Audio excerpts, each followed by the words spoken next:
नमस्कार मित्रांनो, कधी तुमच्यासोबत असं झालंय का की चार्जर चालू आहे, व्होल्टेज आहे, पण मोबाईल चार्ज होत नाहीये? हा प्रश्न किंवा ही गोष्ट आपल्या प्रत्येकाबरोबर होताना आपण पाहिलेली आहे.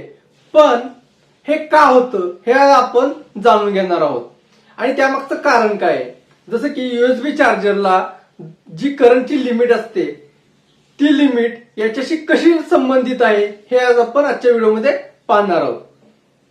सुरुवातीला जेव्हा नवीन नवीन चार्जर असतो त्यावेळी काय असतो, तो एकदम व्यवस्थित चालत असतो.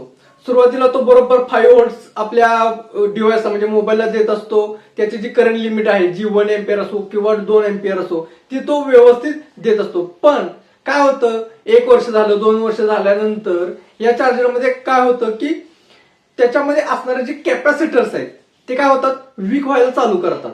आणि वीक झाल्यामुळे काय होतं, त्याच्यातलं कॅपॅसिटन्स कमी होऊन जातं आणि त्याच्यामुळे काय होतं, त्याच्यात असणारा ईएसआर वाढतो. ईएसआर काय असतो याविषयीचा व्हिडिओ मी माझ्या चॅनलवरती टाकलेला आहे, तो तुम्ही जाऊन बघू शकता. आता ईएसआर काय कमी झाल्यामुळे काय होतं, त्याच्यात रेजिस्टन्स वाढतो, त्याच्यामुळे काय होतं, तो करंट खायला चालू करतो. आता यामुळे काय होतं, जर 5 व्होल्ट स्टेबल राहत नाही, त्यामुळे जे व्होल्टेज आहे ते 5 व्होल्ट ते होतं, याच्यामुळे स्टेबल राहत नाही आणि लोड आला की काय होतं, त्याच्यातून व्होल्टेज ड्रॉप व्हायला चालू होतो. हे त्यामागचं मेन कारण आहे. आता आपण जाणून घेणार आहोत की करंट लिमिट म्हणजे काय, म्हणजे करंट लिमिट म्हणजे किती आहे. आता एखादा चार्जर जर घेतला आपण तर त्याची करंट लिमिट ही त्याच्यावरती मेन्शन केलेली असते. जसं की 2 एम्पियर आहे, 1.5 एम्पियर आहे, अशा प्रकारे त्याच्यावरती ऑलरेडी मेन्शन केलेलं आहे. चार्जर हा काय करतो, तर करंटला फोर्स करत राहतो आणि मोबाईलला जितका करंटची गरज आहे, जितका तो करंट मागत असतो तेवढा जर चार्जर देत नसेल तर काय होणार आहे, तिथं आपला मोबाईल चार्ज होणार नाही. पण चार्जरची या मॅक्झिमम लिमिटलाच आपण तो मोबाईल चार्ज करत असतो. आता चार्जरची लिमिट किती आहे, तर 2 एम्पियर आहे. म्हणजे आपण घरात जे असणारे जेवढे काही चार्जर्स असतात त्याची लिमिट आपण पाहिलेली आहे की जे आपण सर्व मोबाईल वापरतो त्याची 2 मिली एम्पियर पर्यंत असते. पण मोबाईलची जी करंट लिमिट असते ती प्रत्येक मोबाईलनुसार वेगळी असते. पण एक आयडियली आपण पकडून चालूयात की 1.5 मिली एम्पियरचीच गरज त्याला भासते.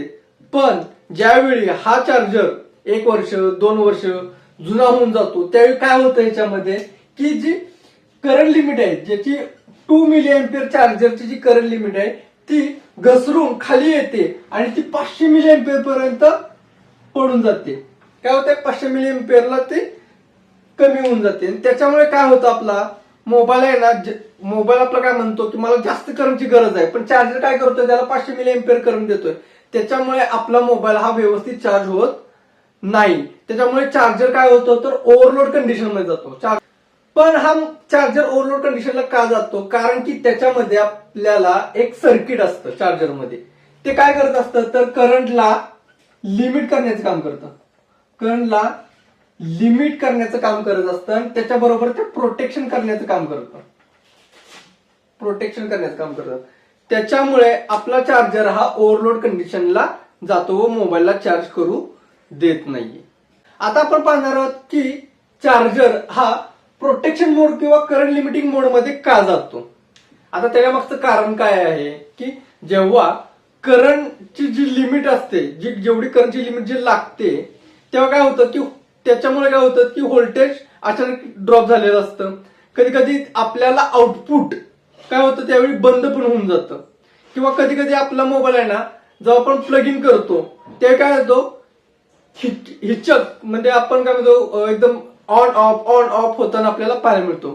तर मोबाईल काय करतो, तर नुसतं नॉट चार्जिंग कधी कधी दाखवतो, तर कधी कधी चार्जिंग दाखवतो, पण त्याचं चार्जिंग फक्त एक व्हॅल्यू आहे, समजा 20% व्हॅल्यू आहे, त्या 20%लाच ते स्टेडी आपल्याला दिसत असतं आणि तो चार्जिंग कधी ते वाढतच नाही. तुम्ही तो 2 तास लावून ठेवलाय, 4 तास लावून ठेवलाय, तरी सुद्धा काय होतं, तो चार्जर काय करतो, मोबाईलला चार्ज करत नाहीये. अशा गोष्टी आपल्याला पाहायला मिळतात. ते कशामुळे, तर करंट लिमिट आणि प्रोटेक्शन मोड या सर्किटमुळे या गोष्टी आपल्याला पाहायला मिळतात. अजून एक प्रॉब्लेम आहे चार्जरमध्ये तो काय आहे तर केबल आणि कनेक्टरचा रोल त्याच्यात खूप महत्वाचा येतो. जर केबल आणि कनेक्टर तुमची खराब असेल तर काय होणार आहे तर तिथं तुमचा मोबाईल चार्ज होणार नाही. पण त्याच्या मागं कारण काय आहे तर त्याच्यामध्ये काय होतं जर केबल खराब असेल, वायर जर खराब असेल तर काय होतं त्याच्यामध्ये रेझिस्टन्स वाढतो. रेझिस्टन्स वाढल्यामुळे काय होतं व्होल्टेज ड्रॉप होतं. त्यामुळे तुम्हाला जे मोबाईलला गरज असणारं व्होल्टेज आहे ते तिथं तुम्हाला मिळत नाही. त्याच्यामुळे तुमचा मोबाईल चार्ज होत नाहीये. मोबाईलला जे गरज असते समजा 5 व्होल्टची गरज आहे, 5 व्होल्टची गरज आहे पण वायर कट झालेली आहे किंवा वायर खराब झालेली आहे याच्यामुळे काय होतं तर व्होल्टेज ड्रॉप होऊन जातं. आणि त्याच्यामुळे काय होतं त्याला जी गरज आहे मोबाईलला जेवढ्या व्होल्टेजची तेवढं व्होल्टेज न मिळाल्यामुळे चार्जर ओव्हरलोड होऊन जातो. चार्जर काय करतो तो ओव्हरलोड होऊन जातो आणि तो मोबाईलला चार्ज करत नाही. त्यामुळे करंट लिमिट काय होते नेहमी हिट होत असते आणि त्याच्यामुळे मोबाईलचं चार्जिंग बंद होऊन जातं किंवा चार्जर चार्जिंग करणं बंद करून जातो. या गोष्टी आपल्याला इथं पाहायला मिळतात. आता तुम्ही पाहिलं असेल की आपल्याकडे एक नाही फास्ट चार्जर असतात आणि हे फास्ट चार्जर सुद्धा फेल होऊन जातात.